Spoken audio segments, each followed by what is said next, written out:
rubble, but it was quite possible to determine its original centre, and with the old data from the excellent reference library at Fort Ridgeway, its height above sea level was known.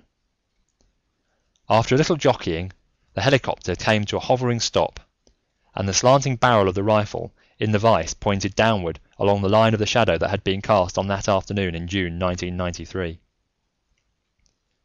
The crosshairs of the scope sight centred almost exactly on the spot Altamont had estimated on the map. Guiding himself by peering through the rifle sight, Ludens brought the helicopter slanting down to land on the sheet of fused glass that had once been a grassy campus. "Well, this is probably it," Altamont said. "We didn't have to bother fussing around with that flag after all. That hump over there looks as though it had been a small building, and there's nothing corresponding to it on the city map. That may be the bunker over the stairhead to the crypt." They began unloading equipment. A small portable nuclear electric conversion unit, a powerful solenoid hammer, crowbars and entrenching tools, tins of blasting plastic. They took out the 2 hunting rifles and the auto carbine, and Altamont showed the young men of Murray Hughes' detail how to use them. "If you'll pardon me, sir," the tenant said to Altamont, "I think it would be a good idea if your companion went up in the flying machine and circled over us, to keep watch for the Scourers. There are quite a few of them, particularly further up the rivers, to the east, where the damage was not so great and they can find cellars and shelters and buildings to live in." "Good idea. That way we won't have to put out guards," Altamont said. "From the looks of this, we'll need everybody to help dig into that thing. Hand out one of those portable radios, Jim, and go up to about 1,000 feet. If you see anything suspicious, give us a yell, then spray it with bullets and find out what it is afterward." They waited until the helicopter had climbed to position and was circling above, and then turned their attention to the place where the sheet of fused earth and stone bulged upward. It must have been almost ground zero of one of the hydrogen bombs. The wreckage of the Cathedral of Learning had fallen predominantly to the north, and the Carnegie Library was tumbled to the east.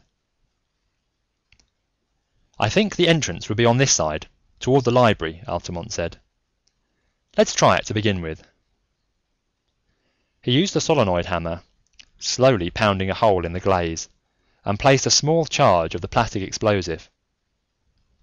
Chunks of the lava-like stuff pelted down between the little mound and the huge one of the old library, blowing a hole 6 feet in diameter and the 2.5 feet deep, revealing concrete bonded with crushed steel mill slag. "We missed the door," Altamont said. "That means we'll have to tunnel in through who knows how much concrete. Well..." He used a second and larger charge after digging a hole a foot deep. When he and his helpers came up to look, they found a large mass of concrete blown out, and solid steel behind it. Altamont cut 2 more holes, one on either side of the blown out place, and fired a charge in each of them, bringing down more concrete. He found he hadn't missed the door after all. It had merely been concreted over. A few more shots cleared it, and after some work they got it open. There was a room inside, concrete floored and entirely empty. Altamont stood in the doorway and inspected the interior with his flashlight. He heard somebody behind him say something about a most peculiar sort of dark lantern. Across the small room, on the opposite wall, was a bronze plaque. The plaque carried quite a lengthy inscription, including the names of all the persons and institutions participating in the microfilm project. The history department at the fort would be interested in that, but the only thing that interested Altamont was the statement that the floor had been laid over the trapdoor leading to the vault where the microfilms were stored. He went outside to the radio. "Hello, Jim. We're inside, but the films were stored in an underground vault, and so we have to tear up a concrete floor," he said. "Go back to the village and gather up all the men you can carry. I don't want to use explosives inside. The interior of the crypt oughtn't to be damaged. Besides, I don't know what a blast in there might do to the film. and I don't want to take any chances." "No, of course not. How thick do you think the floor is?" "Haven't the least idea. Plenty thick, I would guess. Those films would have to be well buried to shield them from radioactivity. We can expect that it will take some time." "All right, I'll be back as soon as I can." The helicopter turned and went windmilling away, over what had been the Golden Triangle, down the Ohio. Altamont went back to the little concrete bunker and sat down, lighting his pipe. Murray Hughes and his 4 riflemen spread out, one circling around the great glazed butt that had been the Cathedral of Learning, another climbing to the top of the old library, and the others taking positions to the south and east. Altamont sat in silence, smoking his pipe and trying to form some conception of the wealth under that concrete floor. It was no use. Jim Loudons probably understood a little more clearly what those books would mean to the world of today, and what they could do towards shaping the world of the future. There was a library at Fort Ridgeway, and it was an excellent one, for its purpose. In 1996, when the rockets had come crashing down, it had contained the cream of the world's technical knowledge, and very little else. There was only a little fiction, a few books of ideas, just enough to give the survivors a tantalizing glimpse of the world of their fathers. But now... A rifle banged to the south and east, and banged again. Either Murray Hughes or Birdie Edwards. It was one of the 2 hunting rifles from the helicopter. On the heels of the reports, they heard a voice shouting, "Scourers! A lot of them, coming from up the river!" A moment later, there was a light whip-crack of one of the muzzle-loaders from the top of the old Carnegie Library, and Altamont could see a wisp of grey-white smoke drifting away from where it had been fired. Altamont jumped to his feet and raced for the radio, picking it up and bringing it to the bunker.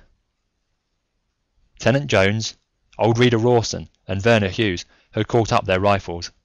The tenant was shouting, "Come on in, everybody, come on in!" The boy on top of the library began scrambling down. Another came running from the direction of the half-demolished Cathedral of Learning. A third from the baseball field that had served as Altamont's point of reference the afternoon before. The fourth, Murray Hughes, was running in from the ruins of the old Carnegie Tech building, and Birdie Edwards sped up the main road from Shenley Park. Once, twice as he ran, Murray Hughes paused, turned, and fired behind him. Then his pursuers came into sight. They ran erect. They wore a few rags of skin garments, and they carried spears and hatchets and clubs, so they were probably classifiable as men. But their hair was long and unkempt, and their bodies were almost black with dirt and from the sun. A few of them were yelling, but most of them ran silently. They ran more swiftly than the boys they were pursuing. The distance between them narrowed every moment. There were at least 50 of them. Verner Hughes's rifle barked. One of them dropped. As coolly as though he were shooting squirrels instead of his son's pursuers, he dropped the butt of the rifle to the ground, poured a charge of powder, patched a ball and rammed it home, replaced the ramrod. Lieutenant Jones fired then, and Birdie Edwards joined them, beginning to shoot with the telescope-sighted rifle. The young man, who had been north of the Cathedral of Learning, had one of the auto-carbines. Luckily, Altamont had providentially set the control for semi-auto before giving it to him. He dropped to one knee and began to empty the clip, shooting slowly and deliberately, picking off the runners who were in the lead. The boy who had started to climb down off the library halted, fired his flintlock and began reloading it.